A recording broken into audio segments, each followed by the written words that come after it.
Hey YouTubers, this video today is talking about the reason why the Roman pagan translators had to lie about the translation of the my God, why have you forsaken? The Eli Eli lama sabachthani. And they lie and say it says, my God, why have you forsaken? Now, everybody knows this part, Matthew 27:4-6. And about the 9th hour when the Savior was on the cross, 9th hour, he cried with a loud voice saying, Eli, Eli, lama sabachthani. Okay. Different translation, Chinese, German, whatever language the Bible is, that line stays in Xhosa language, in Bantu language. Okay.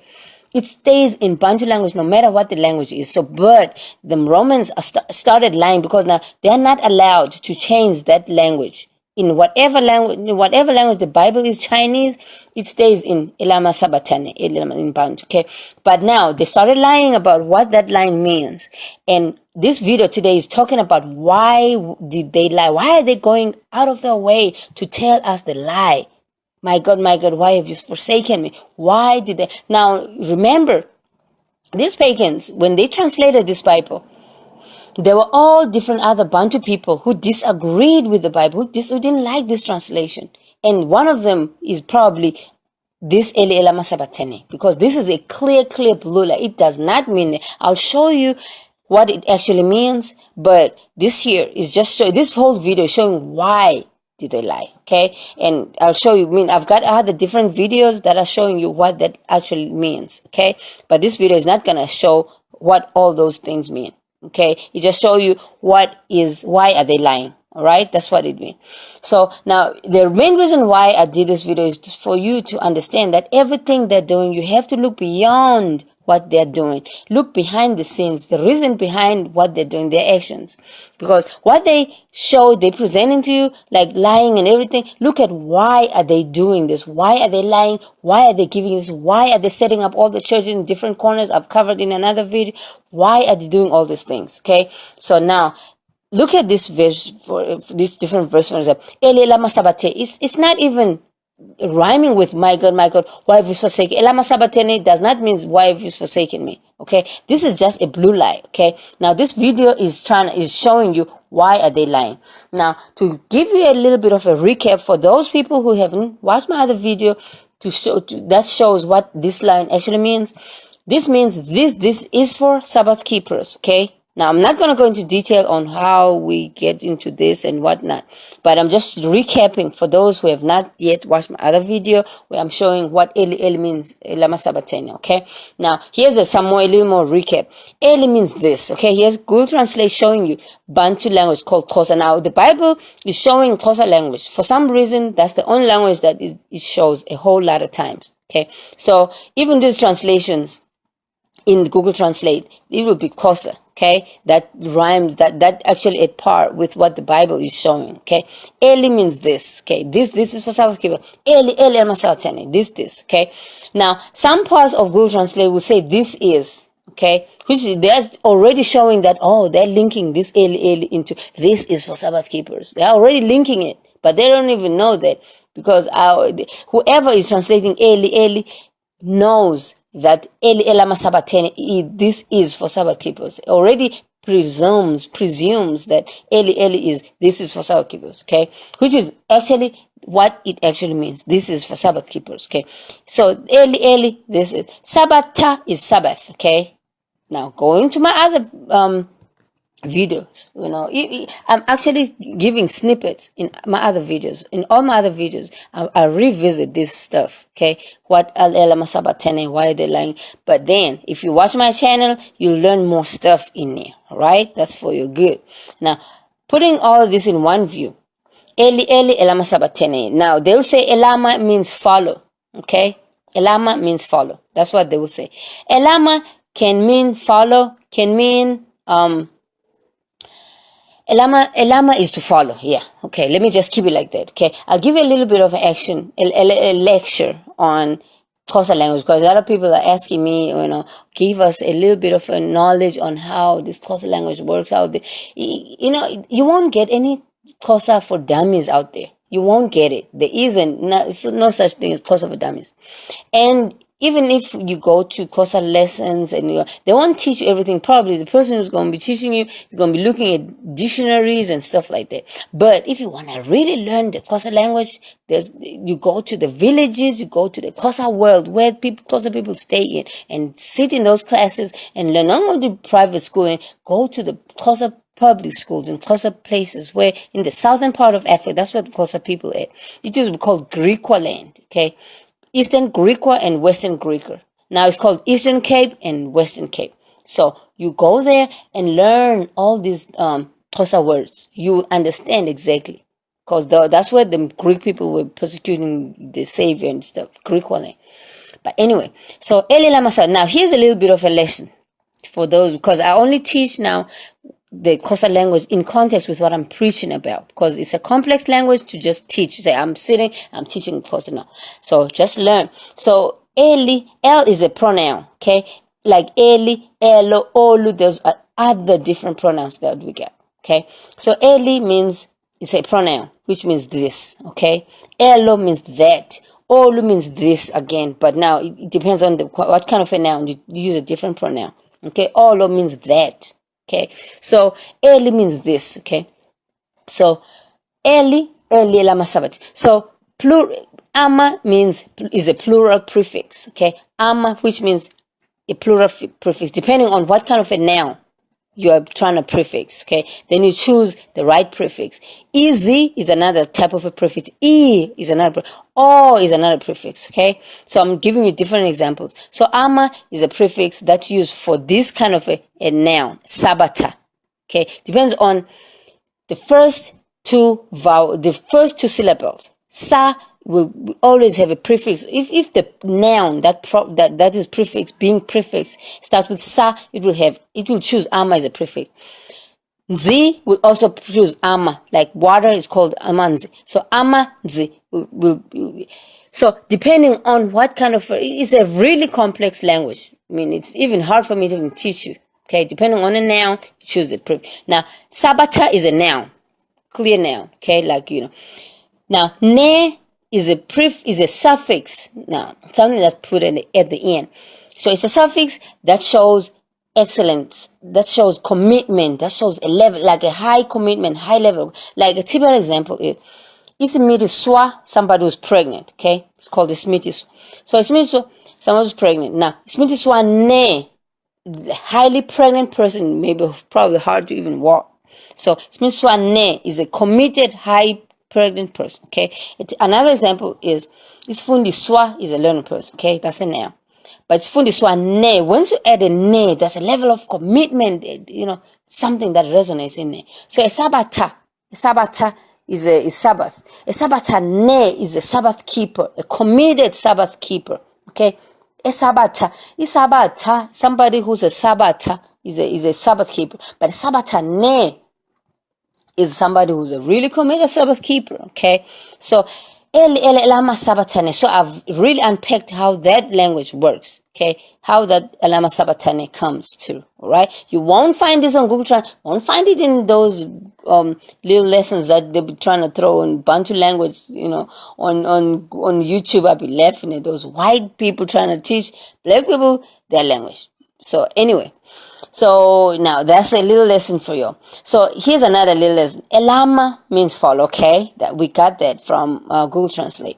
But now y'all must remember that the Bantu word will be one word but used in different contexts, and it will be it will have different meanings. The same word, same spelling, everything. It will have different meanings depending on what context it's being used at. So a same Bantu word cannot have one translation in one English translation. It cannot work like that. So because one Bantu word will have different, like a typical example, elama means follow, right?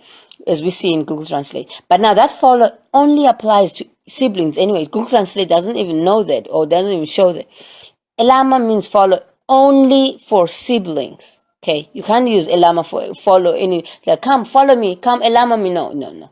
You use another word. Okay, so follow is only sibling. Like let's say you've got a brother that comes after you, that was born after you, or sister that's born after you. She is lama you. Okay, that means she follows you. All right, Yeah, lama somebody. Now this lama, same word which means follow, can be used for somebody who sees in spirit. You are lama. That person is called lama. He sees in spirit. Okay, same thing, same word, same spelling, everything, but then gotta use it in different contexts. And then the third one is lama, which means following the siblings. Okay. Whoa, no, excuse me. Lama means is for. Okay, but then you gotta put an apostrophe, el ama, okay, to show it's two words. It's el, which means the pronoun, ama, which means the prefix, which is ama something, okay, which means a plural of something, right? So we gotta put an apostrophe there between el and ama, showing two separate words, right? But then you are conjoining it, so to make them elama, one word, okay? That's little lesson for you. So now, having that elama situation. Now let's look at, come back to elama sabatene, which means this is for Sabbath keepers. Now what is these people? Now why did they lie about this? Why are they hiding the fact that this elama sabatene means this is for Sabbath keepers? What is their end game? Because that's what you gotta watch for. What's the end? What are they trying to achieve through this lie? Don't just focus on, oh, we've exposed them, they lie. No, why are they lying? Because if you don't know why, you still get caught up, because you have not solved the problem, the root problem. You are fixing the symptoms that, oh, they lie about this. You now know it means elama sabate. So what then? You know what it means. So why did they lie? Then that's why you get all the big ball of problems. Okay, the big ball of problem that they're trying to create for you. Okay, then if you know that big ball of problem, you just wash all of them away by just doing one thing. Now, what is that one thing? Now let's look at Leviticus 23. Leviticus 23, which is same thing repeated in Numbers, same thing repeated in Deuteronomy. Leviticus 23 is showing us all those biblical feasts that we're supposed to be keeping. All of them. Repeated in Leviticus. Now, just that Leviticus 23 summarizes them all nicely, so that's why I even use Leviticus 23 as a good reference. But Numbers is exactly the same thing. Deuteronomy, but then Numbers and Deuteronomy is all over the place. Give a whole lot of detailing, then you get confused. And Leviticus is just a nice boom, boom, boom bullets summary. Okay, so Leviticus 23, not just 23. Okay, so all them feasts. I've got another video that's showing you details of all different feasts, all different feasts. Okay, I'm just showing you here all them different feasts. Okay, the Deuteronomy. Excuse me, the Leviticus 23 has got, and that other video of mine is titled Bantu Feasts. You can just find it there, okay? I seem to be the main one doing all the Bantu things, but then if you go on YouTube, find the Bantu Feasts, you'll see all from the Leviticus 23. So now this Leviticus 23 is showing one very critical information, okay? That is, all feasts commanded to be kept forever. That's what it says. It repeats it. All feasts are supposed to be kept forever. Okay? I can pick up any random part which it says kept forever. Look at a typical example.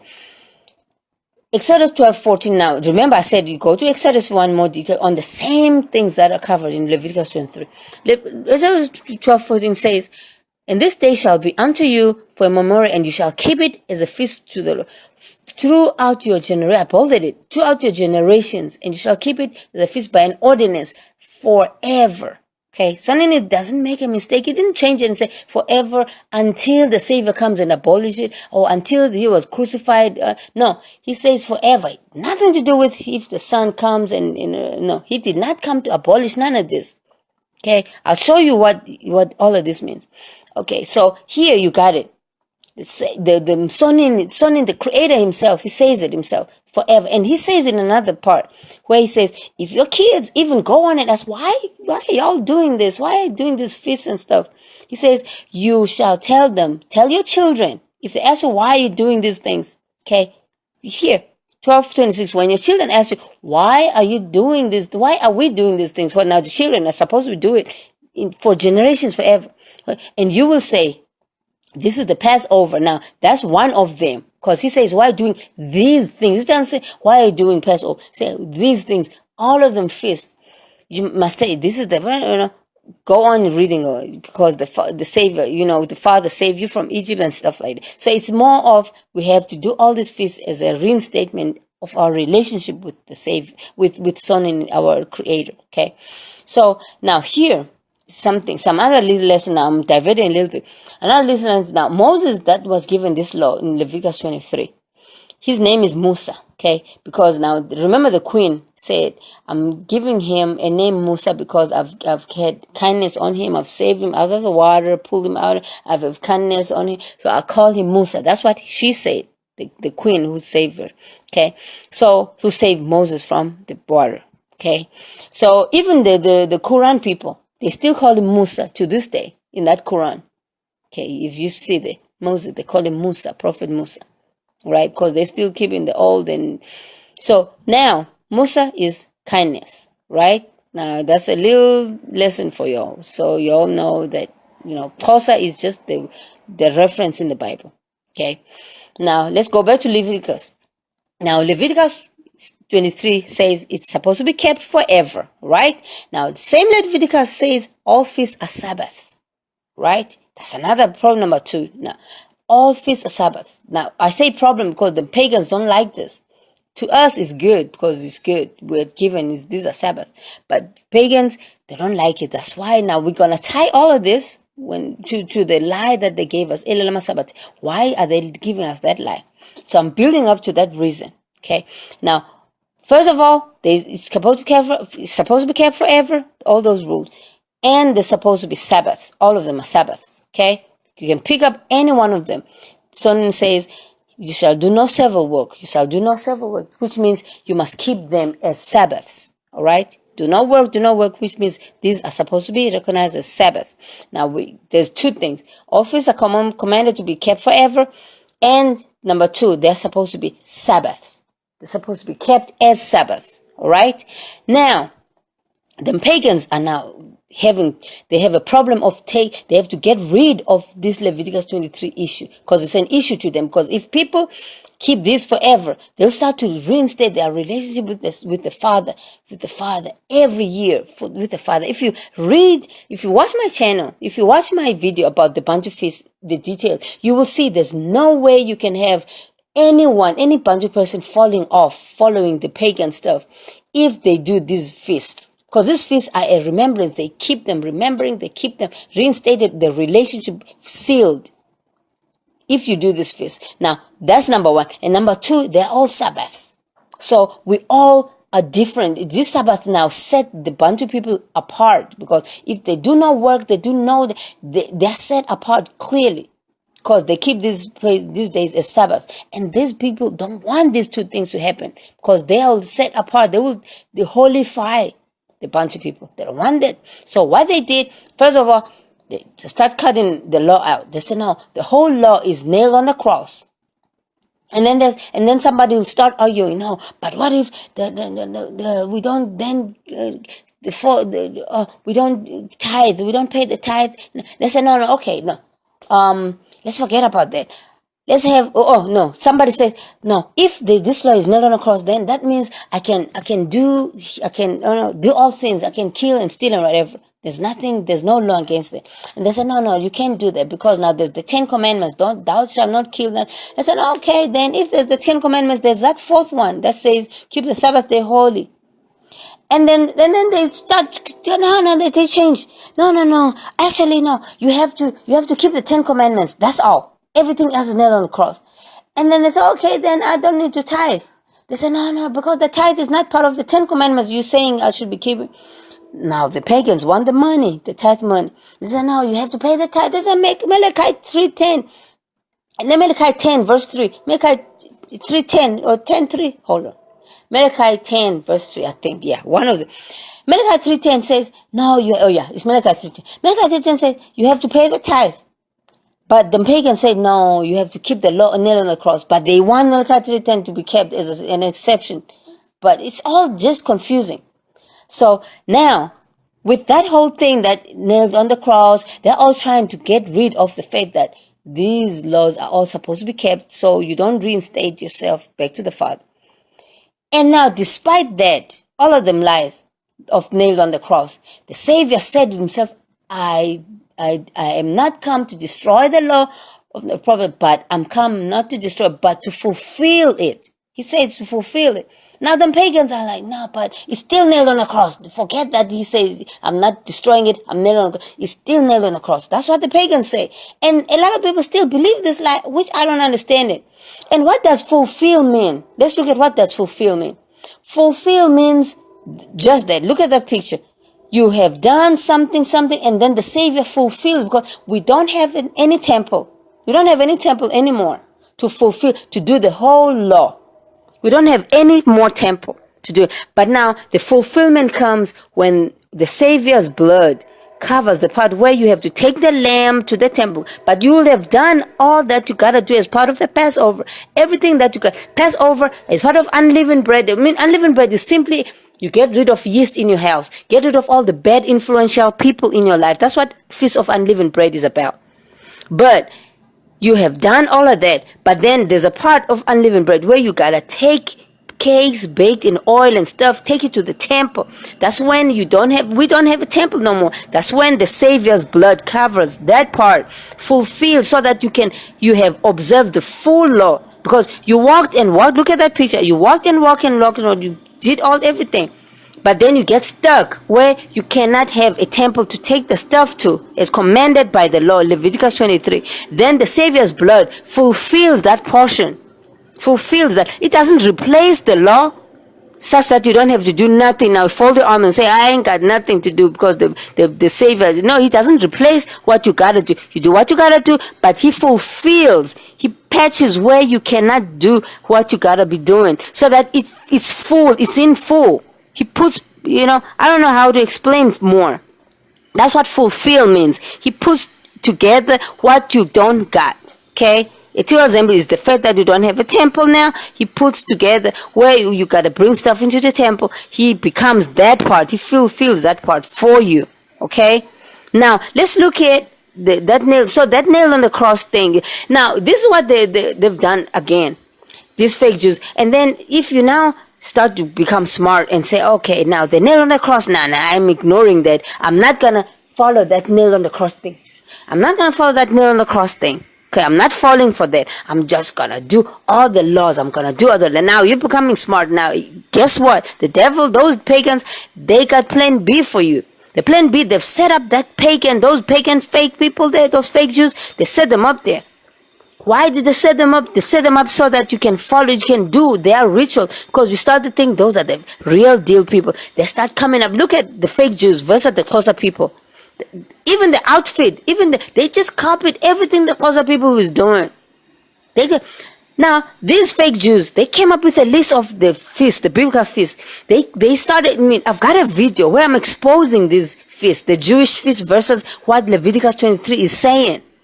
It's totally different. Look at what the Jewish feast. So the plan B of the devil said, if somebody's trying to be smart behind, they started to think, okay, they're gonna ignore the nail on the cross. They start doing all them feasts and keep them at Sabbath and stuff. They keep them at Sabbath and stuff. Guess what? The devil got bigger for you. They're gonna put the Passover. Yeah, you see it in Leviticus 20, but they're gonna distort all that thing. They're going to distort it and start taking out watch my other video. I've got a video where I'm exposing these people, where you can see this slide here is from that video actually, where I'm showing you all that crosses. That does not apply. We don't have any Feast of Pentecost. The only count of 50 days we got is when we're counting in between the wave offerings. You wave and then you count 49 days, 7, another 50 days, and then you wave again. That's the only count of, I have nothing Pentecost. What's Pentecost? Nothing like that. But then there's pagans, they plan B. They put it in so that if you're trying to be smart behind, thinking you're going to keep the law, then they got something for you that you think you're keeping the law, because you're not going into Leviticus 23, you're going into the fake Jews thinking they are the real deal, and then you start following what they're doing, because they start throwing in the relevant words, Passover, unleavened bread, boom, boom, tabernacles, trumpet. Oh, but no, that's not the way. That is the benefit of reinstating you to the Father, because if you follow their way, it's actually drawing you away from the Father, away from the intended reason of those feasts. Okay, so they got plan B for you if you don't do it. So now let's look at why. Now coming back to why this lie, I'm building towards the lie now. Leviticus 23 and having these two problems, keeping it forever and keep it as a Sabbath day. All right? Two main problems. Now, having the law plus the fake Jews, because these are the two weapons that they're using to make sure you do not keep those two problems. That getting rid of those two problems, you keeping the law every bit of forever, like as commanded by Sonin, the Creator, and also keeping those as Sabbaths, because those are all Sabbaths. All right. Now, how did they get rid of they're using these two as weapons. The law, nailed on the cross. If you're smart for that, then they got backup for you, where they got the Jewish feast for you. Okay? Now, coming back to why they lie then. Because now they had to start having the lie, because they cannot fully translate that into a real, because the Savior said, this whole thing that he's doing is for Sabbath keepers. Now, if you're not a Sabbath keeper, you cannot benefit from that. Now, what's a Sabbath keeper? Is somebody who's keeping all the law, like I showed you, those law, and is keeping all those as Sabbath, is the Sabbataneh. Now, if you already believe that those laws are nailed on the cross, and you start following the Jewish stuff, if you went over that hump, guess what?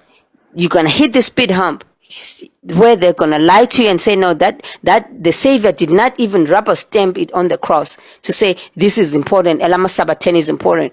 Because now they start lying to you. That's why it was important for them to lie to you and give you a big old lie to say, this on the cross, what he said is not rubber stamp, is not validating the fact that we have to keep the full law, is not validating that all those laws is Sabbaths. So that you can start thinking the Sabbath is only that seventh day holy thing, or the fourth commandment. That's all. You don't think Sabbath day. So they had to still lie on that. They have to also include this as part of their lies, because this was going to expose them if they kept it as truth. If they kept it as truth, it was going to expose the fact that everybody got to still be a Sabbataneh. That means to be a Sabbath keeper, to keep all those feasts, which are all Sabbaths. They started attacking all of that. And they had to start making this as a lie. Now, look at Leviticus 23. Now, I'm looking at 23. Now, to seal the doom upon that lie. Now, I'll say the doom. Okay, I'm emphasizing a whole lot of words. To seal it as a doom, that Leviticus 23. They put a curse on there. How they put the curse on that Leviticus 23? You'll see in all the movies and all that, they put the 23 as a curse. How they do this stuff, I don't know, because even Sonny says we mustn't even, get to know all this stuff. But we see it everywhere we go. There's movies, there's even in prisons. They got there's 23s, a gang, a really big gang, bad old gang in prisons called the 23s in there. Real hardcore killers. They're called 23s. So you can see that this 23 is really under attack. It's really because that's the only thing that's really solidified the whole relationship with Sonini. Solidified the whole thing, the whole purpose of the Savior coming here to die. His last word on that hour. This is for Sabbath keepers, which is the whole law is Sabbath. And the reinstatement of the law every year is called Sabbath. You're keeping, it's a cycling of the Sabbath. Elama Sabbatane. Now, they had to lie about that because they cannot expose how important it is to be a Sabbataneh, how important it is to be a Sabbath keeper. They had to lie about it. That's why they lie. You see, now we built upon to the point that why did they lie? They had to lie so that they don't expose how important the Sabbath keeping is and what a Sabbath actually is. Okay? That's it. Ask questions if you still want to know more. Bye.